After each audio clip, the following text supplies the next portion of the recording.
在印度自由行了这么多城市，不坐印度的火车怎么行？但是考虑到5月份印度的天气实在是太热了，所以我们就没有选择那些不带空调的坐席。旅行攻略上也都不太推荐大家去选择。不过这次行程里面，我们买到了印度最贵的1等卧铺和高级硬座，还有条件比较好的2等硬卧。那这些呢都是推荐给大家选择的，我们来一起看一看吧。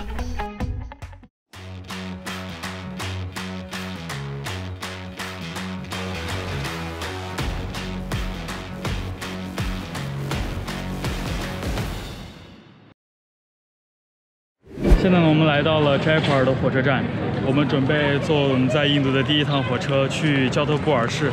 我们已经提前在网上买好了车票，所以像我们只要拿着手机上的这个支付凭证码就可以了，然后去乘火车。现在走去看看吧。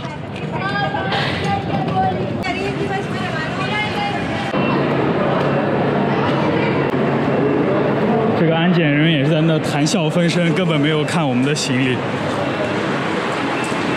很随便的就过来了。拿到自己的火车票之后，要在站台接下来的这些电子屏幕上呢，先找自己火车所在的站台，然后再看这些指示牌，找到自己站台所在的位置。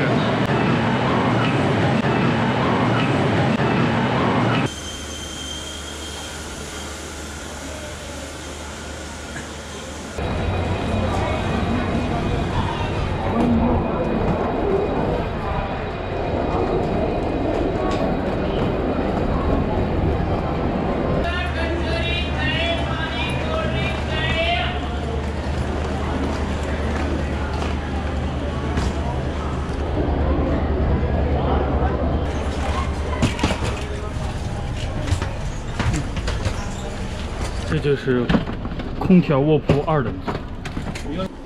我的床呢，床铺就这个20号的上铺，这里还行，因为它只有2层，所以说上铺也算比较宽敞吧，就是暗一点。那这个呢，靠窗采光什么都相对来说是比较好的。这里的火车清洁呢，都是到站之后由站台上的人员清洁，而不是火车里面的人来负责。现在带大家看看卫生间，这里呢是一个洗漱台，然后这里呢是卫生间，还有一个电扇，因为这里面实在太闷了。东西呢都和国内的差不太多啊，就有点旧。每个卧铺呢，它会发一个这样子的床单袋，里面有2个洗干净的床单。要把我的这个上铺呢简单的铺了一下，因为给了2个床单，就一个垫在下面，一个垫在中间，然后把毯子盖在最上面。这样子的话，至少你盖着的部分都是洗过的床单。印度的火车虽然旧了点，但是感觉设施还是蛮齐全的。比如说这里有这个电扇，就是普通人来吹风的。那么这里呢还有非常喜欢的一个设计，就是它这个空调可以向上调风向，因为国内那个空调哇，真的睡上铺要被吹到冻死。再看这床头有一个上铺的储物架挂钩，然后呢这里有几个放水瓶的房，这里还有个镜子，这里呢就是床头灯，再把这个掀开就亮了，看一下。关闭，打开，这个设计还是蛮方便的。这个呢就是我睡的上铺。比卡内尔到德里乘的是比较新的2等卧铺车。首先从这个墙壁上就可以看出来，这个火车是比较新的，至少很干净。这个帘子也没有上一个做的那么脏，还算是比较干净的。还有这个空调呢，非常安静。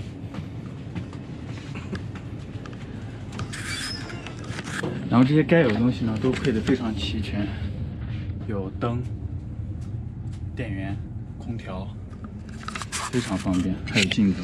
所以印度的火车也是有好的。下面带大家来看一下印度的1等卧铺车，也就是最高级别的，也是最贵的。卫生间呢跟那个2等的没有区别，配置一样的，电风扇啊这些东西，但是里面呢确实要好很多。首先这有一个单独的门。那么打开以后呢，这里面就相对来说安静很多了。然后每一个隔档呢都是有一个可以推拉的门的，然后有一个帘子，这个床要宽很多，还比较舒服，只有2层。然后这里呢，电风扇、空调、灯，插座呢现在是一边一个，然后也会有这个灯。然后每一个床铺呢，还会发一个毛巾和2个床单、1个枕头，这些呢都是他们洗过的，所以这样子呢干净程度要稍微好一些。然后平时要坐着呢，就把这个打开就好了，有个靠背。然后睡觉的时候呢，这个是可以像这样放下来的，这里是可以放下来的，那么这样子呢睡着更舒服一些。我们5个小时的车程花了我们120人民币一个人。那么这个票价在印度算是相当贵的了，所以只有在印度本地来说比较有钱的人才会来做这个。这个是3等空调硬卧，和2等的差不多，唯一的区别就是主卧由2层变成了3层，侧面的卧铺呢还是2层，但中铺一般平时是收起来的，乘客都是坐在下铺上。当然3等卧铺也是会发床单的，但这个席位最让我惊讶的是竟然会提供免费的瓶装水和餐食，而且还有素食和肉食可选。我当然选了份肉食，有鸡肉咖喱、豆角炒土豆、豆子咖喱汤，主食有米饭和烤饼，还会送你一个酸奶。吃完这满满的一盘食物，他们又挨着发了冰激凌、奶茶和咖啡。这一连串的食物让我这2个小时感觉嘴巴就没停下来过。我查了一下，不是所有的车都有餐食的，和车次有关系。我也不知道怎么选，只能靠运气吧。200多公里2个小时，75元人民币的价格还是比国内便宜一些，但服务要好很多啊，还是不错的。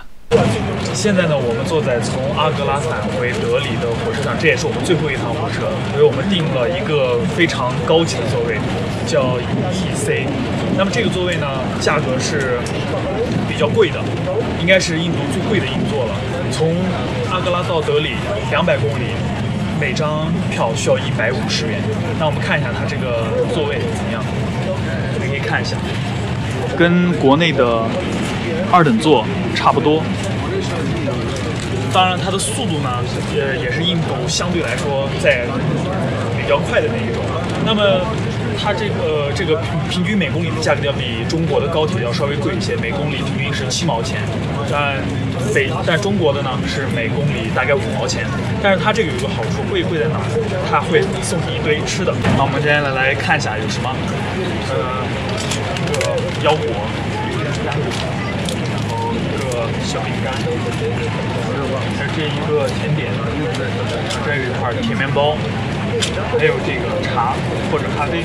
当然它这里面呢都会给一个这个奶粉，然后这个呢是加在茶里面的，这样子呢就可以做成印度的奶茶了。因为印度人喝茶呢都非常喜欢放在这里面。然后还有一个三明治，然后还有一个零食。那这个零食呢，他们有素食和非素食的2种，然后大家可以自己选。那我们要的是非素食。那么这里呢就是一个应该是一个鸡肉卷，然后加炸土豆，然后再配一些酱料。所以说它这个配料还是蛮丰富的。然后价格就是这样，大家来印度呢可以提前体验一下，但是这个票呢一般不太好买，大家至少得提前1个星期才能买到这个票。然后我们是提前1个月买的，所以当时票还是很多。以上就是我在印度坐过的几种火车了。有的小伙伴肯定会问，有挂票吗？其实印度火车是没有挂票的，平时也看不到挂火车的，只有在10月底到11月初印度迪瓦里节，也就是印度春运的时候才会那种情况。关于更多印度火车票的购买方式或者其他问题，可以扫码查看我写的印度攻略，里面有详细的介绍。那么关于印度旅游，如果大家还有什么疑问的话，也可以在评论区里面留言，下一期我会给大家来个答疑视频。喜欢我视频的小伙伴记得点赞、投币、加关注哦，谢谢大家，咱们下期见。